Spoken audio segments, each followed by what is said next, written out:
Well, my name is Luther Dappen, and I was born in South Dakota, a little, actually out on a farm in South Dakota, and I went to grade school in a country school and high school in Gregory, South Dakota. And then I joined the Army. And you asked about the family. Yes. I come from a family of 4 other brothers.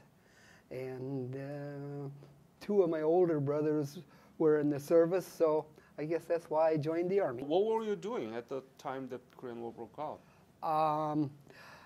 I had been in the Army for 1 year, and then they released me to the reserves. And when the Korean War broke out, I was with my family at home. My dad, I was helping him farm. I had 2 older brothers that were in the service, and well, here we go again, I guess.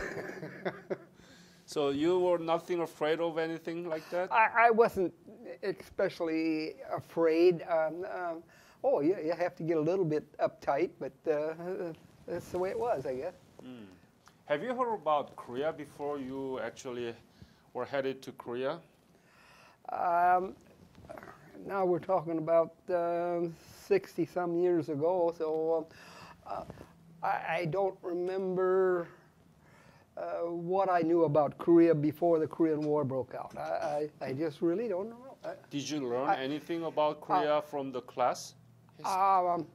Probably in history, they probably, well, during the old books you have in history, well, they didn't even get into World War II yet. And so I knew about Japan, and I can't remember if I knew much about Korea. My orders read report to Fort Lewis, Washington, and I got on a train and headed across country and landed in, I think I made the ticket to Seattle, Washington, and then when I got on the train, they said, "Oh, you're going to Fort Lewis. You better get off at Tacoma." So I got off at Tacoma, and I think there was a bus there waiting for a few of us there. How many were in the train, the soldiers who were headed to Korea? That was a long time ago. I can't remember if there was anybody, but there must have been some more, because I know when we got there, we got on a bus and we went out to Fort Lewis and so did you guys talk about you are headed for Korea to fight in the war? Oh yes, we knew what was happening, and then you see, they set up a kind of a I believe it was a 7-day refresher course, basically kind of like a refresher of the basic training back in Arkansas. When we got on the boat, it was sometime before the Chinese come in, because we were listening to news on the ship, and they said, okay, MacArthur made the big talk about, I'll have my troops home for Christmas. And that's what we actually heard from the radio? Yeah, that was the news on the ship over there.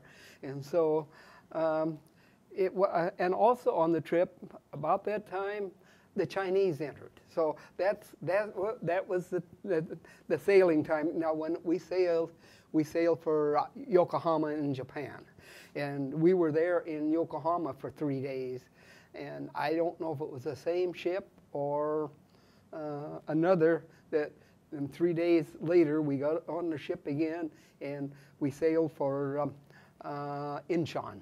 So probably it would have been between September and October that you left? You don't remember the exact date that you left? I think the Chinese come in the last part of November, so it had been close to November. Close to November. But actually, the Chinese soldier crossed the Yalu River and hid it out there in the middle of October. So, but Yeah. you you're talking about official sort of a recognition of Chinese soldier crossing Yalu and being in Korean Peninsula around November, right? Yeah. Okay. Can you describe about 3 days in Yokohama? What did you do? We didn't get a pass to go downtown. I remember that. And I remember it was raining, and I took off across the courtyard, got into water about that deep. I don't know why. We were issued live ammunition on the ship, and we went overboard on these rope ladders into what they call these landing boats. And so I didn't know what to expect. I had my live ammunition. So whatever will be, will be. And so we got into Incheon, and they call it a repo depot. I don't know where they got that type of a name, but it just looked like the end of the world. There was empty barrels of fuel, and I guess they'd be calling off our names. Okay, you're going here, you're going there. It's kind of a wonder anybody got to where they were supposed to.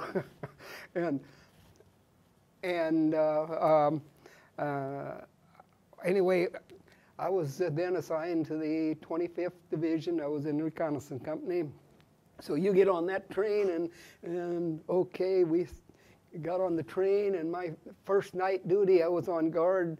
I was guarding on the train the sea rations, because if you didn't have a guard there, the sea rations would disappear. Oh, yeah. So you took the train from Incheon? Incheon. To where? Somewhere's up north, up around Pyongyang. Pyongyang? Pyongyang comes to mind. I don't know exactly where it was. So you directly shipped from Incheon to Yeah, Pyongyang? they had this train. Right. I don't think I ever spent the same night, the same place ever. We were always on the move. Oh, really? So please tell me about it. From when to where, and what did you okay, do? we got way up north there, and well, we had that retreat. And one of the things that I can kind of remember, not only were we retreating, the civilians, they had their A-frames on, probably everything they owned, and just lines of them just heading south. And so we had this orderly retreat, and about Christmas time of 1950, we were coming through Seoul, Korea, and there were 3 Army divisions that pulled through. At that time, there was only one bridge across that Han River, and we were the last company, and we blew the bridge up. Our company did. You did? Your company did it? Yes, that was the reconnaissance company of the 25th Infantry Division. What did you use? TNT or what? Were you a part of? I tell you what, I wasn't in the group that put the dynamite there, but it was our company, and we were the last company across that bridge. Tried to slow the Chinese down a little bit. How about other people, the civilians? Were they already crossed the river, or? Seoul, Korea was evacuated. There was nobody. So there were no civilians? I didn't see any. You didn't see? And I remember the P-51s coming down the street on their strafing runs. They'd open up about right straight over top of our heads and down the streets. And I had a revisit to Korea in the year 2000. And when I saw Korea in 2000, I said, those P-51s wouldn't be able to get down through the streets in their strafing jobs now. But okay, let's go back to 1950.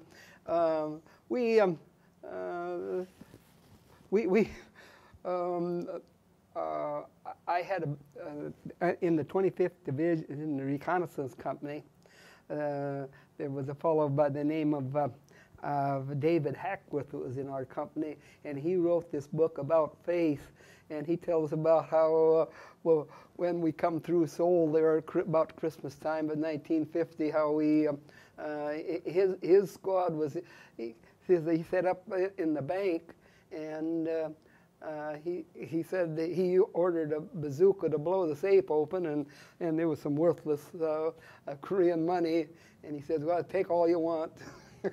But my squad at that particular time was in the jewelry store next door, and there was a safe there, but we couldn't get into it.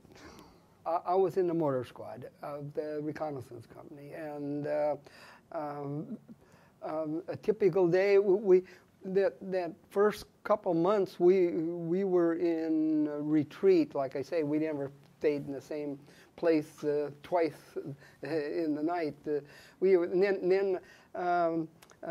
we finally got some more support, and we started advancing. And then I'm not sure exactly the dates and so forth, but we got up to about where the lines are right now on the DMZ, and then we stopped. We were waiting for that armistice that come along about 2 years later. It was just kind of a stalemate there.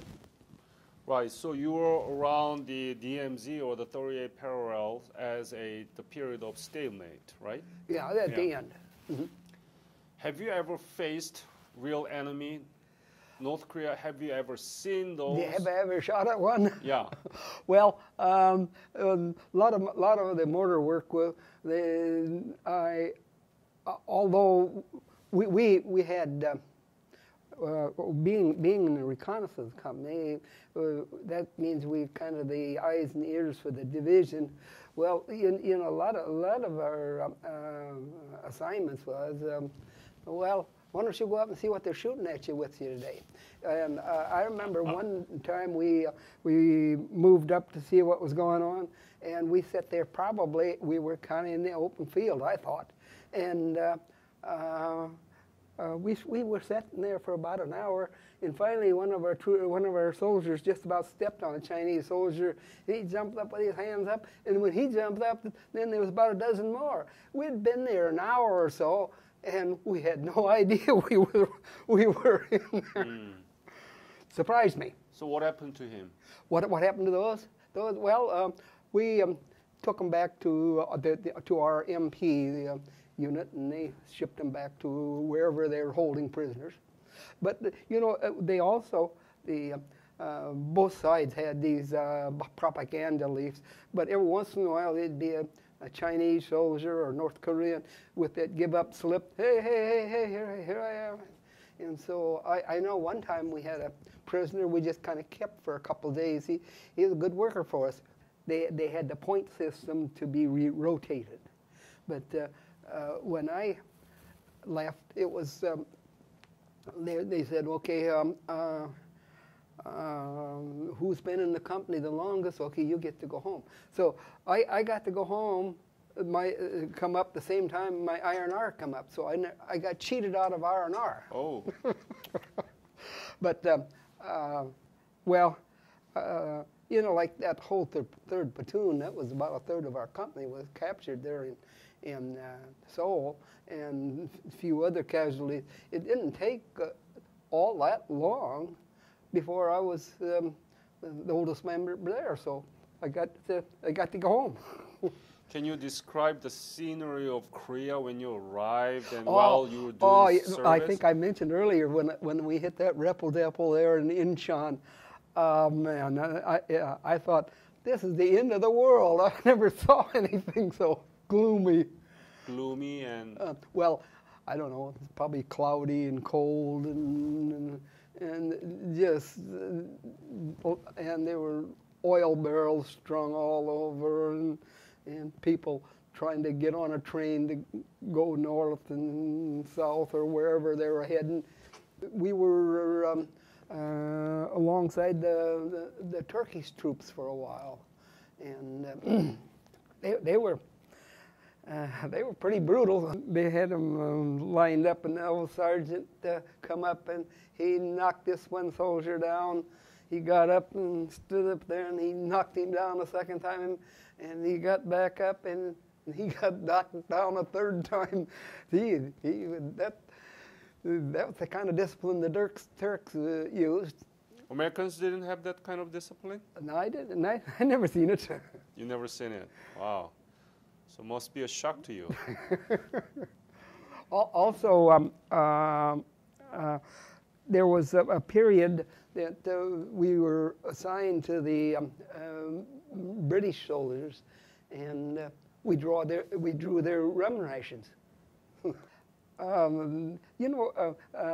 There's many of the Korean War veterans that mentions that they never had a parade or a welcome home. But when I got there in 1951, they had the band and the USO girls down there, and I was one of the last ones off, so I was up on top of the ship looking down at the first soldier aboard, and he grabbed that USO gal, and I nudged my buddy.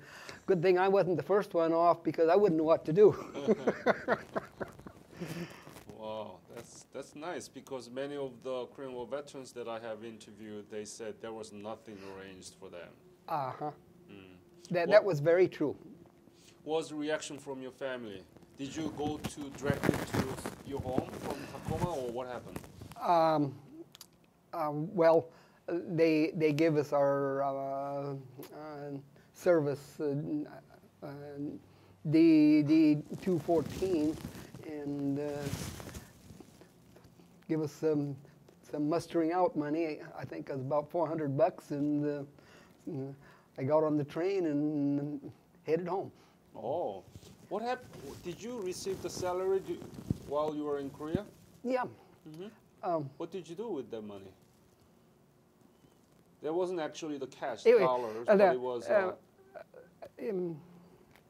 They had the script, what they call. Yeah.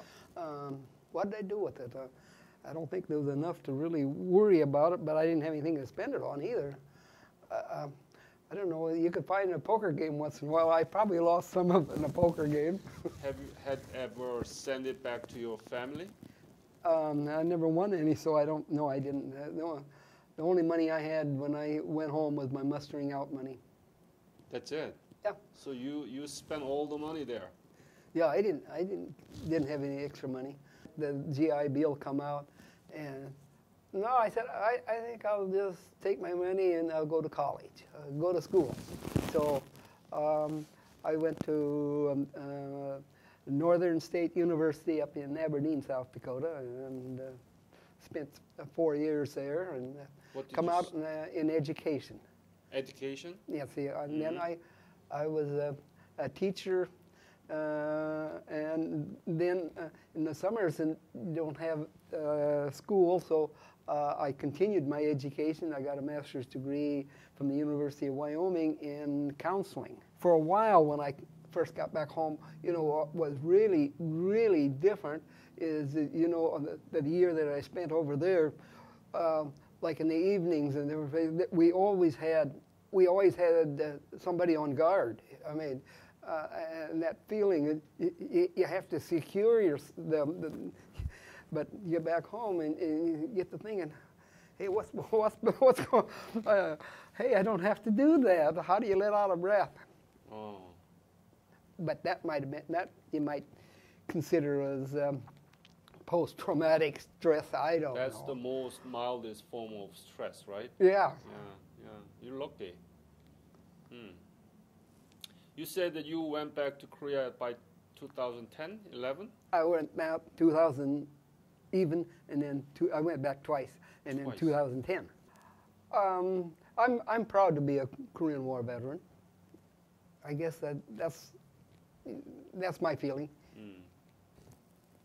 Would you be willing to shake hands with North Korean or Chinese soldiers if somehow arranged? I wonder about the Chinese.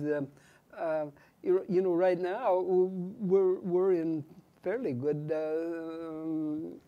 standing with the Chinese, but the North Koreans, they don't really want to behave, do they? What if it is arranged and somebody come up? Are you willing to shake hands with them? Oh, sure. Yeah, I would. You know, next year will be a 60 years anniversary of armistice. Mm-hmm. Yeah, we're going to celebrate that in Washington. I'll be there. Yeah. And have you heard any war lasted 60 years after the official ceasefire in 20th century human history?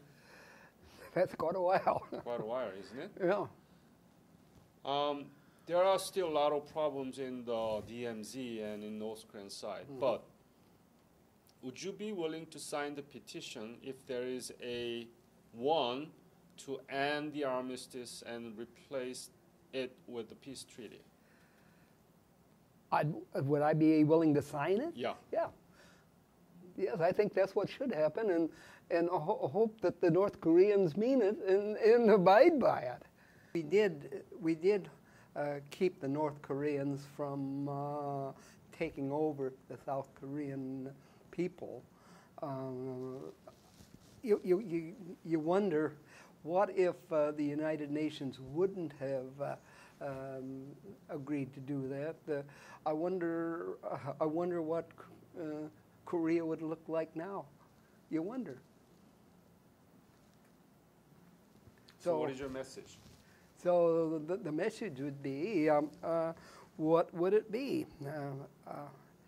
You know, the biggest mistake was when they decided to, after World War II, when you know Korea was under the domination of Japan, but then so we defeated Japan, but they allowed Russia to have the North Korea, and so the Russians they armed and equipped the North Korean, and then they said sick 'em, and then they disappeared.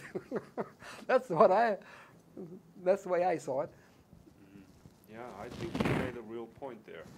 Yeah, the American government overestimated the capacity of Japanese soldier in Manchu area, Kwangdong, you know, and so that they had to invite the Russians to occupy North Korea to reduce the damage and casualties of American soldier.